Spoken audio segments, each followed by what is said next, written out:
Tomemos asiento, por favor. Gracias. Continuando con la jornada de nefrología, me toca presentar la segunda parte de la jornada.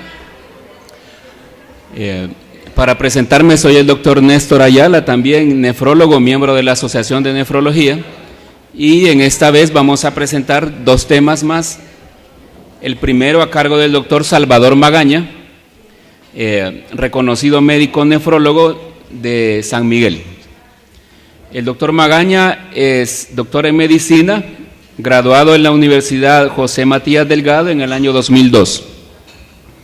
Especialista en medicina interna en el Hospital Nacional Rosales en el año 2004. Subespecialidad en nefrología clínica en el Instituto Nacional de Cardiología Ignacio Chávez en México en 2008. Actualmente es médico staff de nefrología del Hospital San Juan de Dios de San Miguel desde el año 2008 hasta la fecha. Es director médico de la unidad renal Nuestra Señora de la Paz, actualmente también vicepresidente de la Asociación de Nefrología e Hipertensión del Salvador, y es miembro de la SLAN, que es la Asociación Latinoamericana de Nefrología, y de la Asociación Americana de Nefrología. El tema a tratar es la detección o la enfermedad renal temprana. El doctor Magaña, con ustedes. Buenos días, un gusto estar aquí con ustedes, compartir esta mañana los conocimientos para tratar de, digamos, combatir un poquito esta epidemia, entre comillas, que estamos teniendo día a día en El Salvador. Todos ustedes se están enfrentando con pacientes con enfermedad renal y creo que este tipo de actividades es lo único que hace la diferencia entre que continúe esta debacle, que continúe tanta mortandad y que empiece a mejorar. No creo que tengamos suficiente capacidad, ningún ministerio ni ningún gobierno, de brindar una, digamos así, una prevención primaria tan intensiva como la que necesitamos, pero sí tenemos suficiente capital humano en cuanto a médicos y diseminados en todo el país, pero que muchas veces el conocimiento es el que hace falta, ¿verdad? Entonces, estas actividades son vitales para tratar de combatir la enfermedad renal crónica con la que nos enfrentamos todos los nefrólogos todos los días. Voy a desconectar esto, que yo no me puedo quedar quieto. No me gusta estar en una sola posición, así que vamos a estar variando aquí un poquito. Bueno, esta diapositiva yo la tengo desde hace más o menos 10 años. De hecho, ¿verdad? Entonces la publicaron en el 2002 en un congreso en Estados Unidos, y a mí me parece fabulosa porque nos está diciendo la realidad de la enfermedad renal, que es un iceberg. O sea, nosotros vemos la puntita nada más de ese iceberg, que son todos los pacientes que tenemos en diálisis en las diferentes unidades, en el Seguro Social, en los hospitales nacionales y en las unidades privadas. Aproximadamente la etapa 5, o el grado 5, como dijo el doctor Pineda hace un rato, ¿verdad? Entonces, es una pequeña porción. Se calcula que aproximadamente el 0.1% de la población necesita diálisis en cualquier momento. Si aquí en El Salvador somos 6 millones, más o menos, ¿verdad? Según lo que dice la Digestic, ¿verdad? Son aproximadamente 6,000 pacientes los que deberíamos tener en diálisis en este momento. 6,000 pacientes.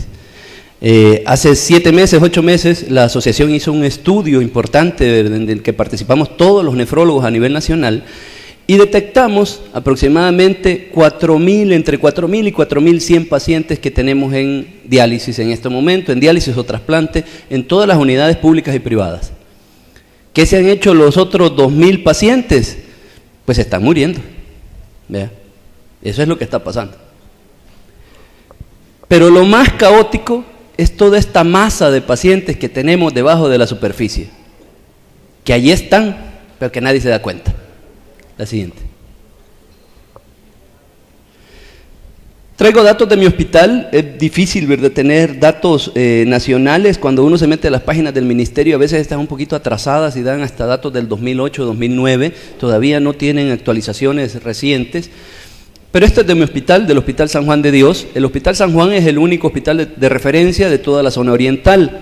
Es decir, nosotros damos, digamos, cobertura, entre comillas, ¿verdad?, a aproximadamente casi 2 millones de pacientes o 2 millones de personas, ¿verdad?, que habitan de Lempa para allá. Somos el único hospital nacional, bueno, que cuenta todavía, ¿verdad?, entonces, con tratamiento sustitutivo. Tenemos unidad de hemodiálisis desde 1994, diálisis peritoneal desde 1984, que llegó el primer nefrólogo, y diálisis peritoneal continua ambulatoria hace 8 años. Desde el 2002, que son los registros más fidedignos que tenemos, pues este es el número de pacientes que estaban en diálisis peritoneal intermitente, llámese catéter rígido, mensuales, ¿verdad? Andaba por ahí entre 80, alrededor de 80, 83, 86, 91, 78 pacientes mensuales atendidos en la unidad. Y se estaban haciendo alrededor de 220, 225 sesiones de diálisis peritoneal.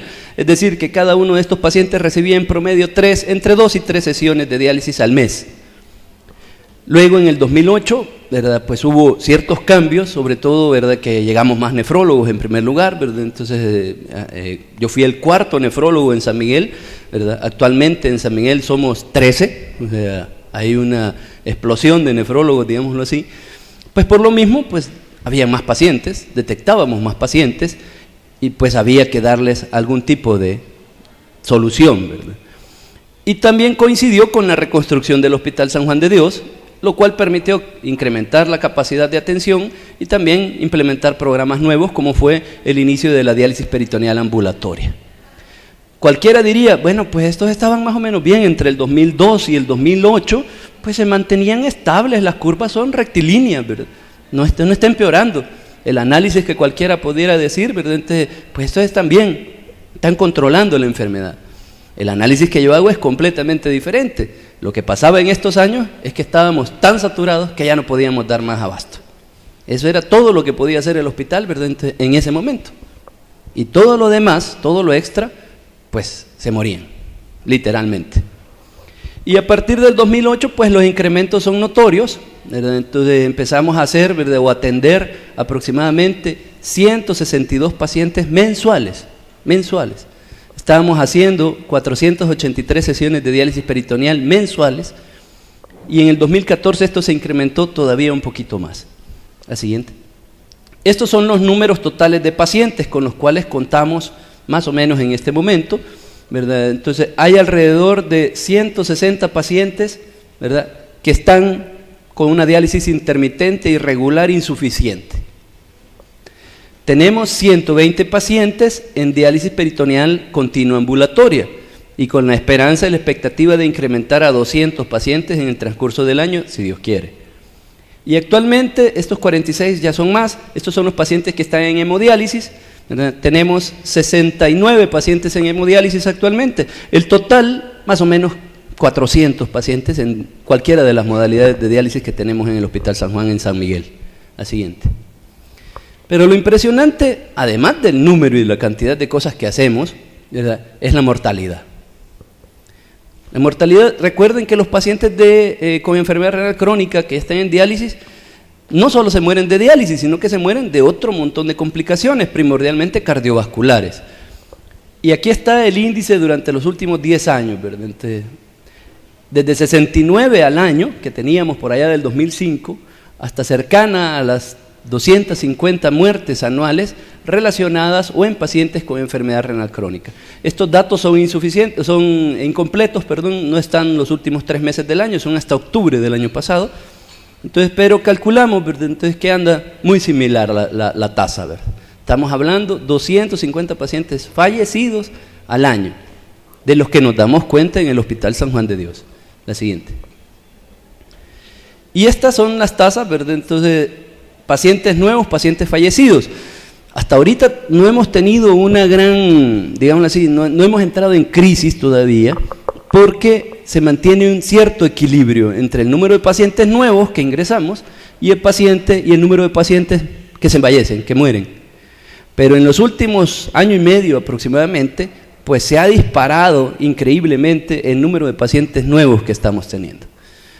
Yo predije hace 2 años y medio que íbamos a tener un paciente nuevo todos los días, de lunes a domingo en el Hospital San Juan de Dios.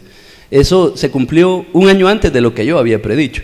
Desde el año pasado estamos atendiendo 29 pacientes nuevos mensuales que aceptan diálisis. Estos son los que podemos censar, porque hay un buen porcentaje, más o menos el 30-40%, digo yo, que no aceptan tratamiento sustitutivo, que son los que se regresan a su casa a fallecer, o que buscan otro tipo de alternativas, homeopatía, medicina natural, o que dicen, Dios dirá, doctor. Entonces, el panorama realmente para los nefrólogos, ¿verdad?, es difícil. Todos los días hay que pelear con pacientes nuevos para decirles, mire, usted necesita diálisis. Y la respuesta habitual es, no, yo no me hago eso, mejor me muero. Y ustedes no me van a dejar mentir. La siguiente. Entonces, ¿cuáles son los paradigmas? Los paradigmas son cosas que, digámoslo, hasta el momento son,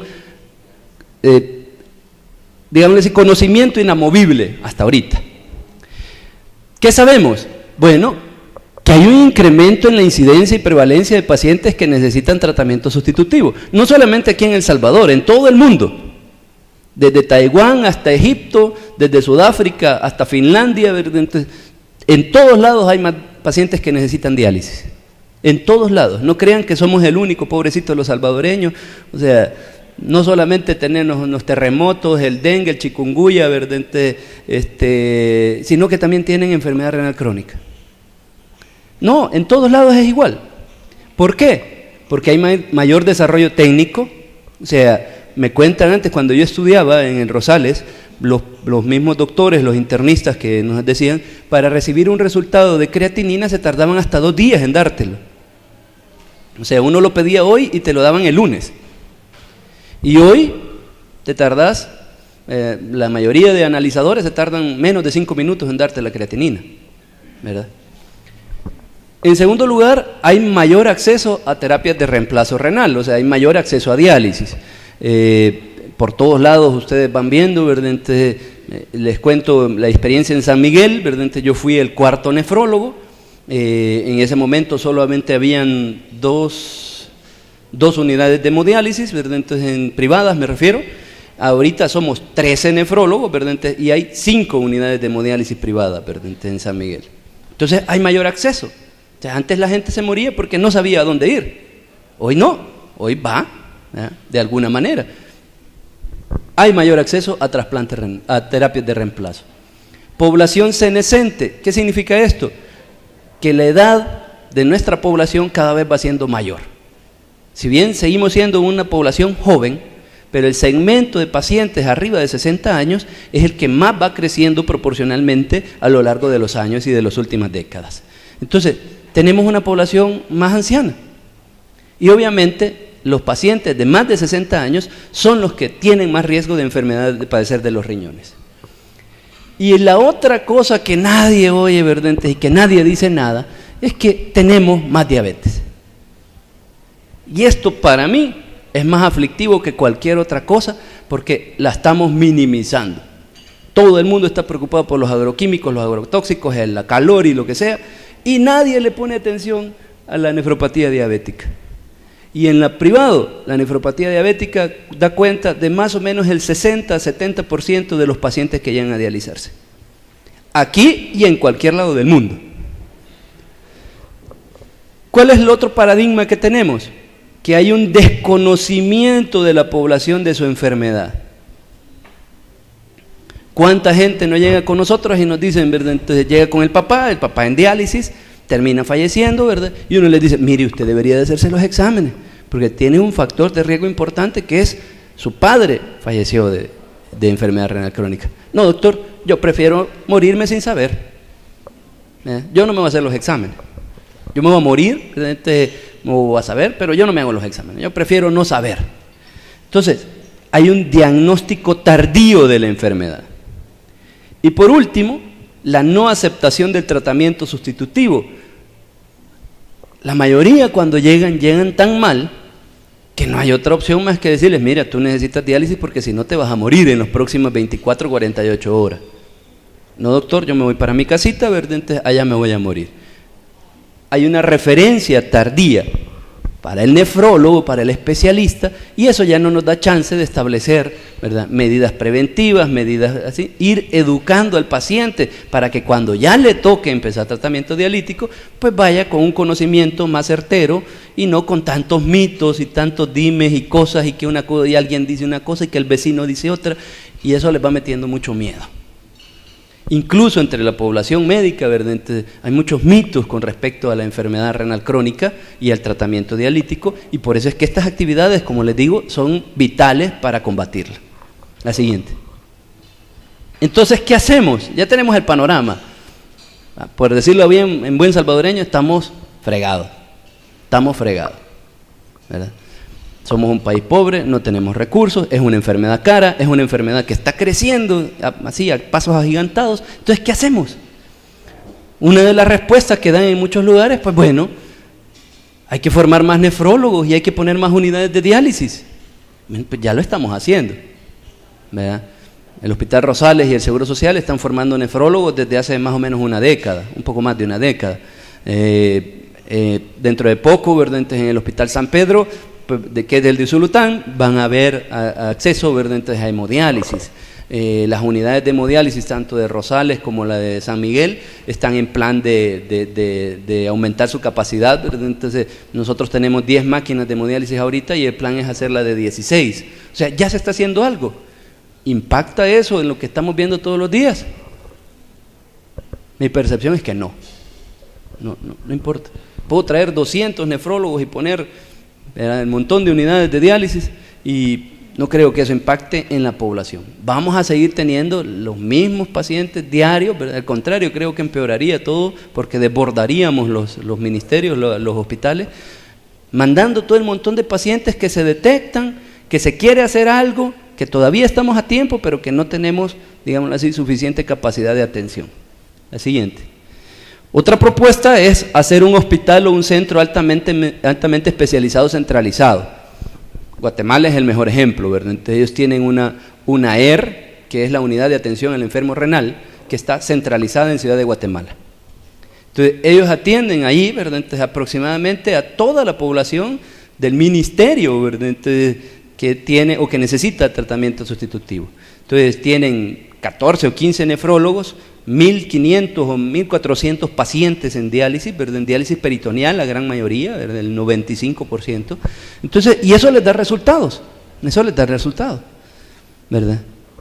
Pero no inciden, ¿verdad?, en el aparecimiento de nuevos casos, sino de que le dan una buena atención a los que ya están enfermos, ¿verdad?, y hace que vivan más y que estén mejor y que se vaya desmitificando la enfermedad.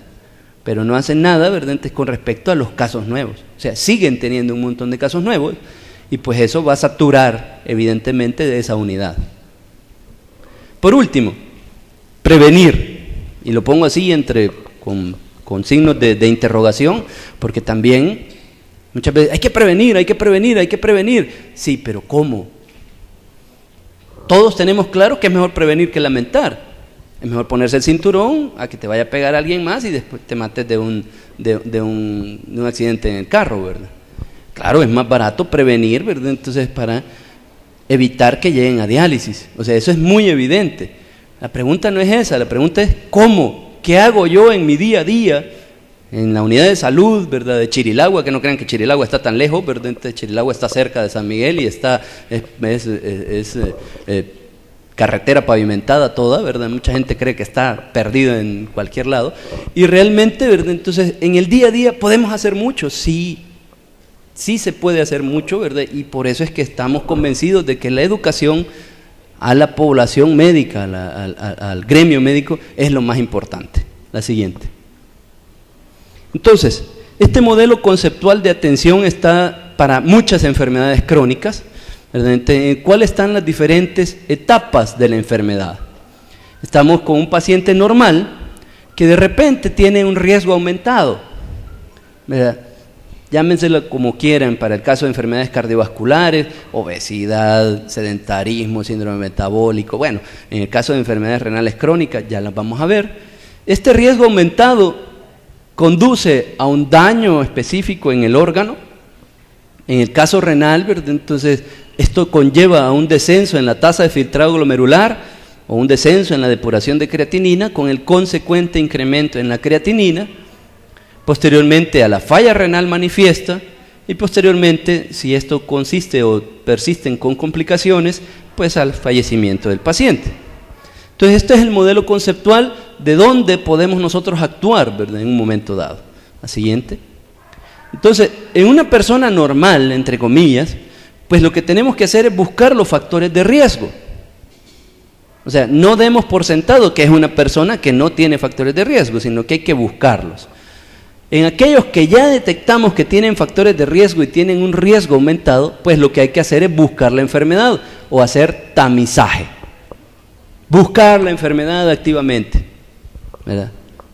¿Cuántos de ustedes le mandaron creatinina a su paciente diabético en los últimos 6 meses?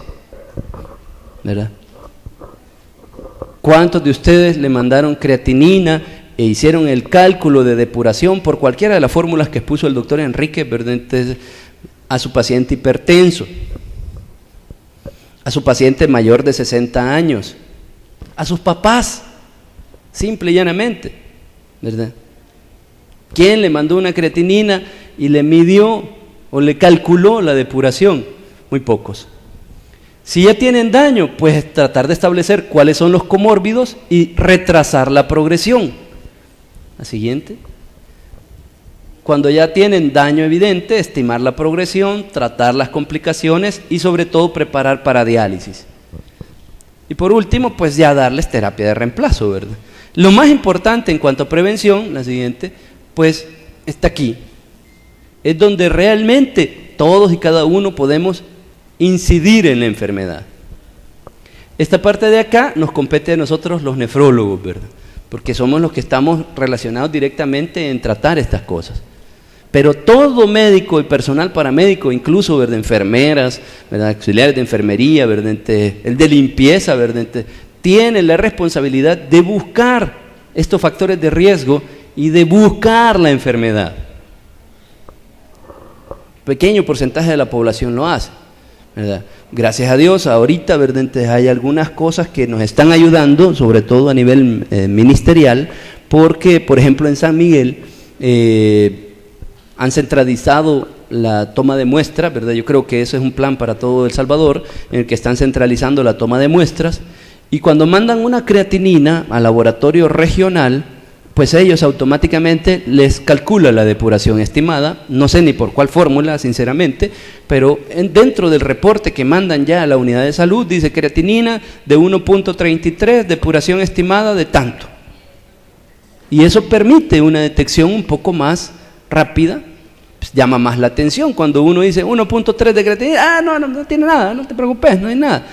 Diferente que te digan, no, tiene una depuración de 23, ¿verdad? De 23, inmediatamente uno dice, va a donde el nefrólogo, ¿verdad? Las guías lo dicen. La siguiente. La siguiente. Bueno, ¿qué es prevenir desde el punto de vista de la enfermedad renal crónica nefrológico? Prevención, y esta es la definición del latín preventio, preventionis, acción y efecto de prevenir, preparación y disposición que se hace anticipadamente para evitar un riesgo o ejecutar algo.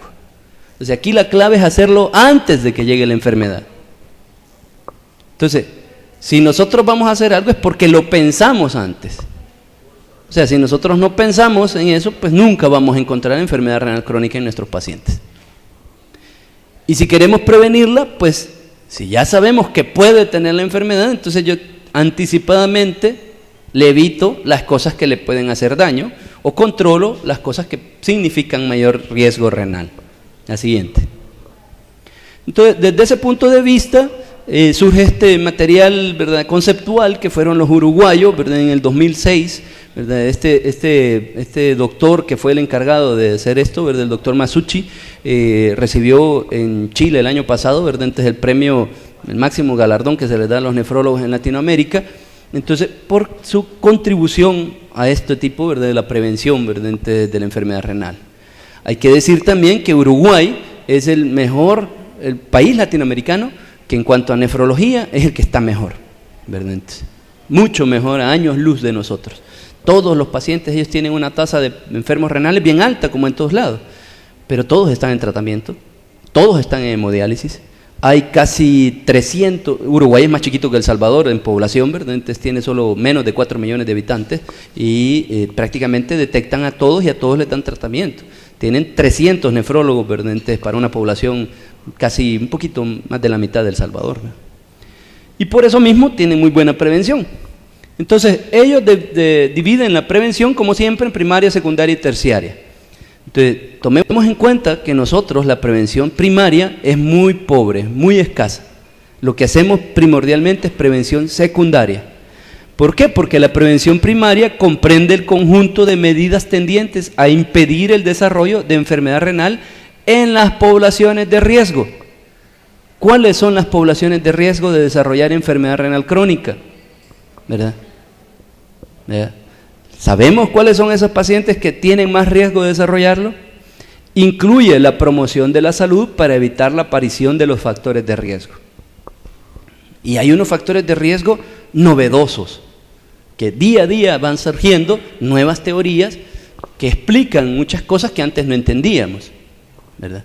Por ejemplo, ¿verdad?, muchos dicen, ¿verdad?, ¿y la gaseosa, doctor?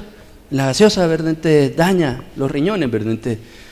Pues antes, hasta hace relativamente poco tiempo, uno no sabía ni decir ni sí ni no, ¿verdad? Será, no será, ¿verdad? Entonces la cantidad de sodio que llevan, ¿verdad?, es muy alta, pero hay otras cosas que llevan más sodio, ¿verdad? Entonces, pero actualmente, ¿verdad?, entonces existe una teoría bien explicada, ¿verdad?, entonces bien demostrada que, digámoslo así, los que promueven esto, tuve la suerte de estar en el mismo instituto donde ellos lo promueven y ellos detectaron estas cosas, ¿verdad?, que es la teoría de la fructosa.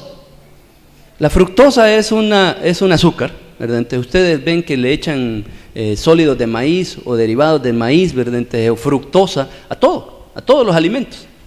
Todo lo que va enlatado, preservado, lo que sea, lleva derivados de fructosa. O jarabe de maíz rico en fructosa, ¿verdad? Entonces, corn syrup, fructosa enriched, así. Entonces, eso se ha visto, ¿verdad?, entonces, que en ratas, ¿verdad?, que son, digámoslo así, el modelo animal en ratas es el más parecido a los humanos, ¿verdad? Entonces, produce daño renal intrínseco.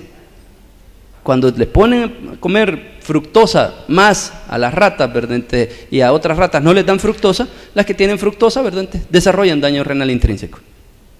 Entonces, ¿hace daño la gaseosa? Sí, no por lo que creíamos antes. Todos los días vamos aprendiendo cosas nuevas.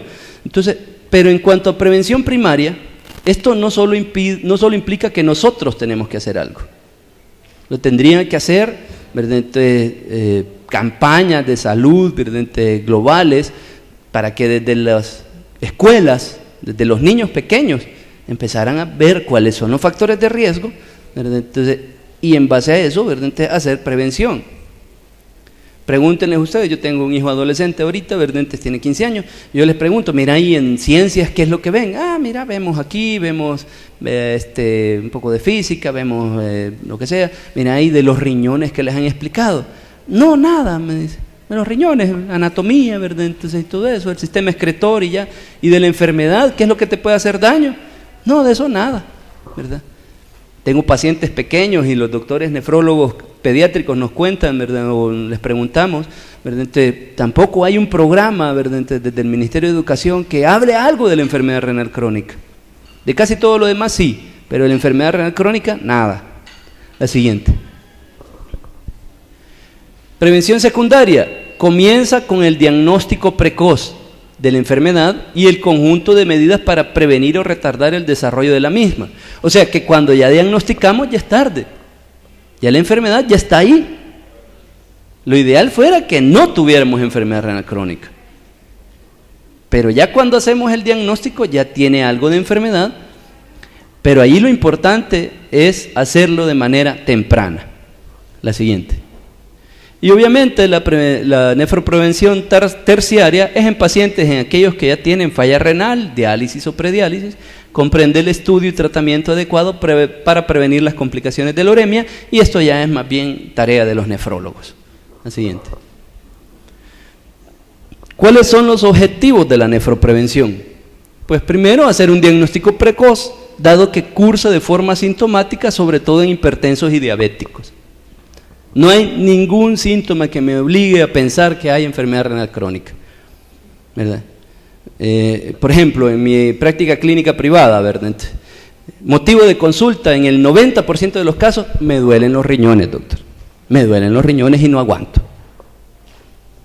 De esos 90% que consultan con supuesto daño en los riñones, pues menos del 1% realmente tienen daño en los riñones. Todos los demás tienen lumbago, ¿verdad? Tienen un espasmo muscular, tienen una lumbalgia, ¿verdad? Lumbociática o lo que sea. Los síntomas de la enfermedad renal básicamente son cero. No hay ningún síntoma. Entonces, de ahí es donde viene lo difícil de esta enfermedad. Tanto para uno como especialista, como para ustedes y para el paciente. Porque cuando uno les dice, mire, don, fíjese que usted ya no le funcionan sus riñones, tiene 22 de creatinina. ¿Cómo va a ser, doctor? Se levantan, tiran la silla, ¿verdad? ¿Cómo va a ser, doctor? Dice, si yo orino bien, a mí no me duelen los riñones, yo no tengo mal de orín, yo hago bien, yo no me levanto y el chorro de orina es fuerte y todo, no tengo ningún síntoma. Bueno, ¿verdad? Tiene 22 de creatinina, de 3 laboratorios diferentes, ¿verdad? Entonces, todo esto. Y el ultrasonido, 6 centímetros de tamaño renal. Necesita diálisis, pues. Es tu obligación proponérsela al paciente. La mayoría me dejan hablando, se queda el familiar, ellos se van, ¿verdad? Entonces, a los 15 días, a la semana, regresan muy sintomáticos, ¿verdad? En edema pulmonar, ¿verdad? Con sangrado de tubo digestivo impresionantes, súper anémicos, con acidosis metabólicas súper graves. Y la mayoría de ellos, ¿verdad? Entonces, pues el tratamiento no es lo mismo rescatar un paciente en esas circunstancias que alguien que está más o menos estable, ¿verdad? Entonces, en cuanto a sus signos vitales, que no está sangrando, que tiene una anemia decente. En segundo lugar, es enlentecer la progresión de la enfermedad. O sea, si ya tiene la enfermedad, no se va a curar de la enfermedad de los riñones, pero podemos hacer de que esos riñones se mantengan durante muchísimo tiempo. Siguiente. Obviamente, si logramos retrasar la progresión, vamos a hacer que menos pacientes necesiten diálisis. La siguiente. Vamos a disminuir la morbimortalidad de la uremia. Y la siguiente. Y vamos a disminuir la morbimortalidad cardiovascular, porque nuestros pacientes se mueren más de los problemas cardiovasculares que de la propia uremia. La siguiente. Vamos a mejorar la calidad de vida de los pacientes y por último, ¿verdad? Entonces, la siguiente, vamos a ahorrar por todos lados. Entonces, estos objetivos son los que buscamos en el día a día de nuestros pacientes. La siguiente. Para esto hay diversas guías, ¿verdad? Entonces, las guías CADIGO son las guías mundiales, una reunión de expertos. La siguiente. Están las guías latinoamericanas del SLAN. Pero la siguiente, también tenemos guías aquí en El Salvador, ¿verdad? Las guías clínicas de medicina interna del ministerio salieron incluso antes que las dos anteriores, ¿verdad? Las guías CADIGO son de diciembre del 2012 y las de la latinoamericana son de octubre del 2012. Estas son de febrero del 2012. Estas son las guías latinoamericanas que proponen que en cualquier visita médica, chequeo o programa de tamizaje, evaluar si hay factores de riesgo para la enfermedad renal crónica. Aquí se comieron una E. Enfermedad renal crónica. La siguiente. ¿Cuáles son los factores de riesgo? Aquí están. Diabetes, hipertensión, enfermedad cardiovascular, historia familiar de enfermedad renal crónica, ¿verdad? Infecciones sistémicas, virus del HIV, hepatitis C, hepatitis B, obesidad, tabaquismo, mayores de 60 años, etcétera, son factores clínicos de riesgo. Y factores sociodemográficos, pues la edad avanzada, la exposición a ciertos químicos y condiciones ambientales, nivel bajo de ingresos y bajo nivel educativo. O sea que si nos vamos por los factores sociodemográficos, toda nuestra población está en riesgo, ¿verdad?, de desarrollar enfermedad renal crónica. Todos, no hay uno, pues, ¿verdad? Si tiene un nivel bajo de ingresos, ¿verdad?, va a tener bajo nivel educativo, probablemente. Todos van a estar expuestos a químicos y condiciones ambientales, todos están expuestos al calor. Díganme, ¿quién no tiene veneno en la cocina, ¿verdad?, en toda nuestra gente? ¿Quién no, ¿verdad?, dice que es agricultor? Todos son agricultores, ¿verdad? Todos, yo tengo trabajadores, ¿verdad?, que ellos son ordenanzas, secretarios, ¿verdad?, estudiantes. ¿Y tú de qué trabajas? No, mire, es que yo estudio, ¿verdad?, en ingeniería, por decirlo, pero yo por las tardes tengo mi guatal, voy a trabajar todas las tardes en la milpa, ¿verdad? O sea que todos son agricultores, todos están en factor de riesgo. Muchas mujeres también tienen factores de riesgo, porque muchas siembran, cosechan, doblan el maíz, ¿verdad?, entonces lo van a traer, etcétera. Entonces, si tomamos en cuenta esto, ¿verdad?, entonces, pues toda la población debería de buscarse activamente la enfermedad renal crónica. La siguiente. ¿Qué se hace? Pues si tiene factores de riesgo, pues hay que medir la presión arterial, la creatinina, estimar la tasa de filtrado glomerular, medirles las proteínas y un examen general de orina. Si sale anormal, se manda para confirmar el diagnóstico. Si sale normal, pues hay que reducir los factores de riesgo y reevaluar cada 6 meses o 2 veces al año, ¿verdad? Entonces es la siguiente. Se recomienda que el tamizaje incluya medición de la presión arterial, medir la creatinina, evaluar la proteinuria y medir el examen general de orina en algunos casos.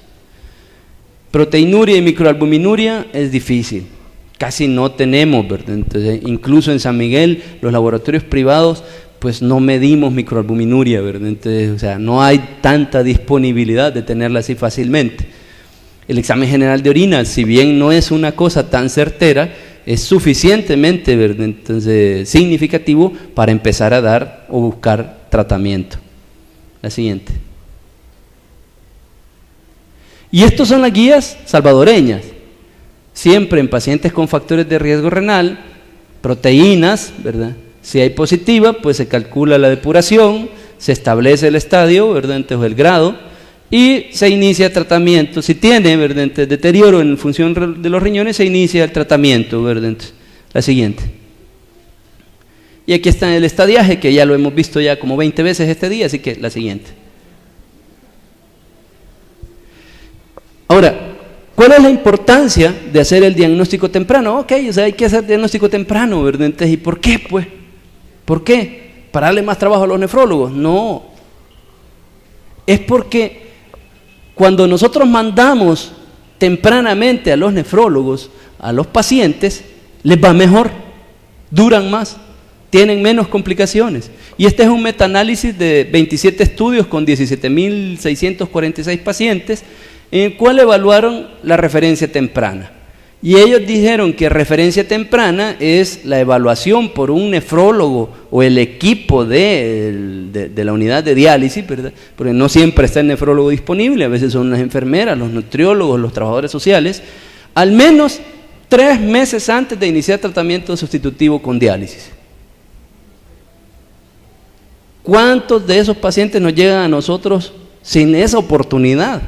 La gran mayoría llegan porque necesitan diálisis ya, para ayer, ¿verdad? Entonces, no nos dan chance. Obviamente a nivel mundial tienen el mismo problema. El 33% tuvo referencia tardía.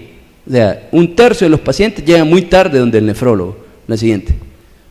Y aquí está el porqué de referencia. Porque si lo manda tempranamente, que son estas líneas punteadas, ¿verdad?, la diferencia de mortalidad en los primeros 3 meses es aproximadamente el 10%. Es decir, los que llegan tempranamente se muere solamente el 4%, los que llegan tardíamente se muere el 12-13%. Al año la diferencia se mantiene, y entre el año y los 5 años la diferencia se mantiene. Es decir, que si los mandaron muy tarde, esos pacientes van a durar menos, van a tener más complicaciones, va a ser más difícil de sacarlos adelante. La siguiente. ¿Cuáles fueron las diferencias reales en este estudio? La mortalidad total, en todo lo que vieron ahí, los que tuvieron una referencia temprana, solamente el 11% se murió. Referencia tardía, la cuarta parte, el 23%. La mortalidad de un año, el 13%, y aquí el 30% prácticamente. La hospitalización, estuvieron hospitalizados solo 13.5 días en promedio ese primer año que los mandaron. Los que lo mandaron tardíamente estuvieron hospitalizados casi un mes. La albúmina y la anemia eran mejor en los pacientes con referencia temprana que en los que tenían referencia tardía. Y todo esto era significativo. Y este otro estudio, hecho por los holandeses, en el cual mandaron o analizaron 1.438 pacientes que se fueron a diálisis, como les digo, en todos lados se cuecen habas, en todos lados hay referencia tardía, ¿verdad? Ellos tuvieron una referencia tardía de más o menos la tercera parte, 456 de 1.438. Pero ¿cuál era la diferencia o el riesgo relativo de muerte? Los que estaban antes de un año, nada, ¿verdad? Entre 3 y 12 meses, 1.5 riesgo relativo, o sea, 50% de veces de probabilidades de morirse, ¿verdad?, contra los que los mandaban con un año de antelación. Y los que los mandaban tardíamente, menos de 3 meses, 80% o 1.8 veces más riesgo de muerte, ¿verdad?, comparado con los que los mandaban antes de un año, ¿verdad? La siguiente. Y ya para terminar, estas son comparaciones. Si tengo diabetes y me mandan tardíamente, el riesgo de que yo me muera al año es muy alto. El 79%, solo sobreviven el 79%. La siguiente. Y si tengo más de 70 años y me refieren muy tardíamente, pues el 70% nada más sobreviven, el 30% ya se murió al año. Entonces, de ahí la importancia, la siguiente, de la referencia temprana para los pacientes. O sea, no solamente hay que detectarlos, hay algunos pacientes probablemente que tienen una función deteriorada levemente, lo cual no es importante, a lo mejor se puede manejar de una manera periférica, pero cuando ya el deterioro en la función renal es significativo, pues necesitan, ¿verdad?, entonces que los vea un nefrólogo. Y eso implica, ¿verdad?, es que cuando los mandamos tempranamente hay retraso en la necesidad de terapia de reemplazo renal. Hay mayor proporción de pacientes que llegan con una fístula de hemodiálisis. Hay más opciones de tratamiento. Hay un riesgo reducido de diálisis urgente, o sea, no hay que salir corriendo a las 2 de la mañana. Se gasta menos. Llegan más nutridos. Tienen menos comorbilidades o por lo menos las identificamos más rápidamente. Y pues obviamente viven más. En cambio, si los mandan muy tarde, les pasa todo lo contrario. Tienen más anemia y más problemas de los huesos, más hipertensión y más edema. Tienen más uso de catéteres para hemodiálisis, como en otros lados solo hemodiálisis hacen. Hay una referencia más tardía a trasplante. Están más tiempo hospitalizados, se mueren más, no tienen capacidad de seleccionar lo que más les conviene y hay un mayor desajuste psicosocial porque la familia no haya ni qué hacer con ellos, ¿verdad? La familia, ¿verdad?, se los aseguro que la mitad de mis familiares, de los familiares de mis pacientes, quisieran que se murieran su familiar, porque ya no aguantan estarlos cuidando, ya no aguantan el gasto, ya no aguantan andirlos traer, a dejar y estar ahí perdiendo el tiempo, ¿verdad? Se los aseguro que humanamente es esperado o es normal, pues, que se agoten. Claro, hay situaciones excepcionales en que está el viejito, ¿verdad?, y están todos los nietos, los bisnietos, los tataranietos, y todos quieren que sobreviva el señor, aunque sea 5 días más, ¿verdad? Entonces, pero la mayoría de los casos, ¿verdad?, es todo lo contrario. Los familiares ya ni quieren, la mayoría me dicen, ¿verdad?, mire doctor, ya no lo podemos traer, ¿y qué hacemos? No, pues váyase para el Hospital San Juan, ¿verdad? Entonces, o váyase para el seguro, o para... ¿sí? No, es que ahí no, ahí es muy feo, ahí se lo van a hacer en la panza o ahí lo que sea, entonces mejor nos lo vamos a llevar y ahí vamos a ver qué hacemos, ¿verdad? Y se lo llevan y ya no regresan, ¿verdad? Obviamente. La siguiente. Entonces, ¿cuándo nos lo van a mandar donde el nefrólogo? Concluyendo, cuando haya lesión renal aguda o un descenso abrupto, sostenido o sostenido de la tasa de filtrado. Cuando la tasa de filtrado glomerular o depuración sea menor de 30, es decir, los últimos estadios, grado 4 y grado 5. Cuando haya proteinuria o albuminuria persistentes, es decir, manden proteínas en orina siempre. Cuando haya progresión de la enfermedad renal crónica, o sea, si estaba en etapa 2 y de repente ustedes ven que ya está en etapa 3 o de un solo se le fue a la etapa 4, mándenlo. Cuando haya cilindruria o hematuria persistentes, o sea, tenemos ahí pacientes que tienen examen general de orina con sangre y sangre y sangre y sangre y siempre sangre, ¿verdad?, en la orina, y nunca lo ha visto un nefrólogo, nunca de los nunca, ni se les ocurre, ¿verdad? Y lo mandan al urólogo y el urólogo dice, no tenés nada, ¿verdad? Y se vuelve a perder el paciente. Y allá cuando tienen 20 años, diálisis, como decía el doctor Enrique. Aquellos pacientes con hipertensión refractaria, los que tenían anormalidades en el potasio, los que tienen cálculos recurrentes y los que tienen enfermedades de origen hereditario, ¿verdad? La siguiente. ¿Cuál es el rol de nosotros? Porque ¿y el nefrólogo qué hace? ¿Verdad? Entonces, si para darles enalapril, aquí estoy, ¿verdad? Entonces, eso es lo que doy yo, ¿verdad? Entonces también es lo único que tengo ahorita en el Hospital San Juan, ¿verdad? ¿Verdad? Enalapril probablemente en algunas unidades nunca falta. Con nosotros es cíclico, ¿verdad? De repente hay enalapril, de repente hay de otro, de repente no hay de ninguno. Pero en primer lugar, lo que nosotros hacemos es tratar de determinar la causa. Dependiendo de la causa, así es el pronóstico de los pacientes. No es lo mismo que la enfermedad renal sea causa de la diabetes, ¿verdad?, que un diabético se enferma de otra cosa, ¿verdad? Le pusieron medio de contraste, le dio una infección terrible, una pielonefritis terrible, y eso se acabó el funcionamiento de los riñones. O sea, el pronóstico son completamente diferentes. Entonces es importante tratar de determinar la causa. No siempre podemos. La siguiente. Recomendamos terapéutica específica en el caso en que haya necesidad de hacerlo. Como les repito, no es lo mismo un síndrome nefrótico por una glomerulonefritis membranoproliferativa, ¿verdad?, que un paciente, ¿verdad?, entonces, que llegó con nefropatía mesoamericana y que llegaron con el mismo grado de enfermedad renal crónica. La siguiente. Sugerir tratamientos que reduzcan la progresión. La siguiente. Identificar y tratar las complicaciones relacionadas a la enfermedad renal crónica. Y por último, preparar para tratamiento sustitutivo. O sea, los que nos echamos el rollo de decirle al paciente, usted necesita diálisis, somos los nefrólogos, ¿verdad?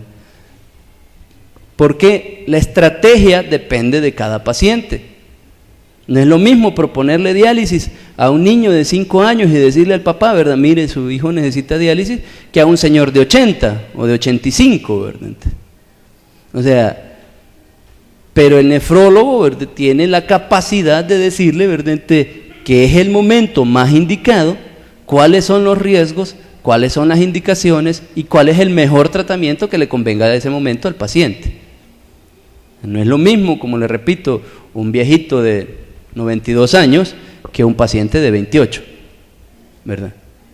Entonces, ¿cuál es la expectativa de vida de un paciente de 90 años? Pues que viva un año suficiente, diría yo, ¿verdad? Entonces es espectacular, diría. Pero si un paciente de 28 le vas a decir que tiene un año de vida, eso es una catástrofe, ¿verdad? Y ese es el problema que pasa muchas veces con los pacientes. Entonces ellos ven ese reflejo en todos lados, ¿verdad? Y el mundo le dice, todo el mundo, no te vayas a dejar hacer la diálisis. Mi tío 2 aguantó, fulanito 3, el otro 3 meses, no te vayas a dejar hacer la diálisis. Ese es el consejo que les dan, incluso colegas les dicen, no te vayas a dejar hacer la diálisis. Entonces uno se queda espantado a veces, ¿verdad?, de todas las recomendaciones hechas por otros médicos. La siguiente.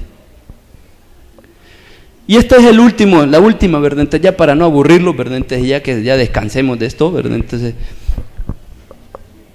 esta es una nomenclatura para aprenderse rápidamente qué es lo que yo tengo que hacer todos los días en mi práctica diaria con los pacientes. Pues tengo que hacer A, B, C, D, F. Así como en trauma o como en la emergencia, ¿verdad? A, B, C, D. A, albuminuria. Medir albuminuria y dar tratamiento para la albuminuria. B, blood pressure, controlar la presión arterial, acomodar el lugar. O sea, si un paciente está hipertenso, se le van a dañar más los riñones, sea diabético, no sea diabético, sea viejito, sea joven, sea lo que sea. Hay que controlar la presión arterial. C, colesterol. Tratar de controlar los niveles de lípidos, porque se ha visto que incrementa el riesgo de deterioro de la función de los riñones. D, diabetes. Mantenerlos euglicémicos, normales. Aquí no hay tales, no, es que 140 está más o menos bien, no me preocupe. No, hay que tratar de ser lo más estrictos posible. Todos los estudios a largo plazo dicen que entre mejor control del azúcar, menor progresión de la enfermedad renal. E, estimar la tasa de filtrado glomerular, es decir, medirle la creatinina. No solamente conformarse con medir la creatinina, sino que en el celular, en lugar de andar esa app de lo que sea, ¿verdad? Pues andar la aplicación para calcular la tasa de filtrado glomerular. Hay varios sitios donde se puede bajar, ¿verdad? Y hay aplicaciones para eso, y si no, en línea directamente, ¿verdad? Con la Fundación Nacional del Riñón, la Kidney Renal Foundation en Estados Unidos, que ahí solo necesita la creatinina, la edad del paciente y el sexo. Esas 3 cosas, no necesita nada más. Te tira la tasa de filtrado glomerular. Y F, pues tratar de medir el fósforo y el equilibrio de la vitamina D. Si nosotros seguimos estos pasos, vamos a poder darle mejor calidad de vida, más nefroprotección, menos incidencia de diálisis, pues para todos nuestros pacientes. La siguiente. Y bueno, las demás, ¿verdad? Son cosas que ya un poco más específicas. La siguiente. Y siempre me preguntan, ¿verdad? La siguiente.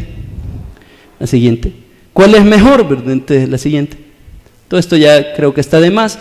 Siempre me preguntan, miren, ¿y qué le damos? ¿Le doy enalapril o le doy losartán? ¿Le doy ramipril o le doy olmesartán? Tantas marcas y nombres que hay hoy. La verdad es que desde el punto de vista nefrológico, ¿verdad? Es un poco difícil de hacer diferencias.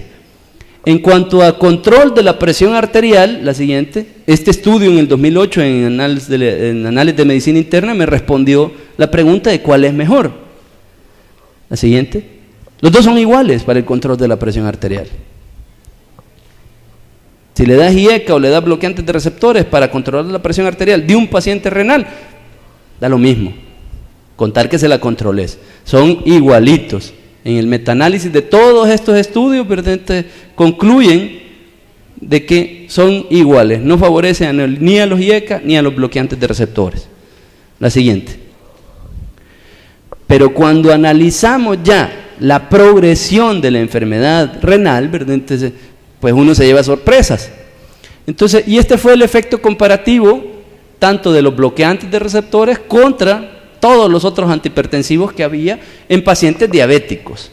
Este es en diabéticos, que es el peor escenario para un paciente, ¿verdad? Que sea diabético, que sea renal, que esté hipertenso. ¿Y cuál fue la sorpresa, verdad? Que los únicos que lograron reducir la mortalidad fueron las combinaciones de inhibidores de la ECA, o sea, enalapril, benacepril realmente son los últimos que están, benacepril, ramipril y cosas así, no enalapril, combinado con un calcio antagonista, ¿verdad? No dihidropiridínico, ¿verdad? Esto disminuía la mortalidad en un 50% aproximadamente. Solo el inhibidor de la ECA o solo el bloqueante de receptores, pues no tenían mucha reducción de la mortalidad. La siguiente. Pero en cuanto a la enfermedad renal crónica o al incremento en la creatinina, pues el que mejor le va son los inhibidores de la ECA. Hay una reducción 0.71 y 0.58 para cada uno de esos puntos. Entonces pareciera, ¿verdad? De que les va mejor con inhibidores de la ECA, ¿verdad? Que con los bloqueantes de receptores a los pacientes. Entonces, no se asusten, esto es un ánimo para decirles, sigamos utilizando el enalapril. O sea, no hay que decir, ay, es que yo solo enalapril tengo, pobrecitos los pacientes, aquí yo no tengo irbesartán, no tengo losartán. No, ¿verdad? Pareciera que el vulgar enalapril sigue siendo una herramienta, ¿verdad? Útil para proteger a los riñones. La siguiente. Muchas gracias, ¿verdad? Entonces, y cualquier pregunta, pues estamos a la orden.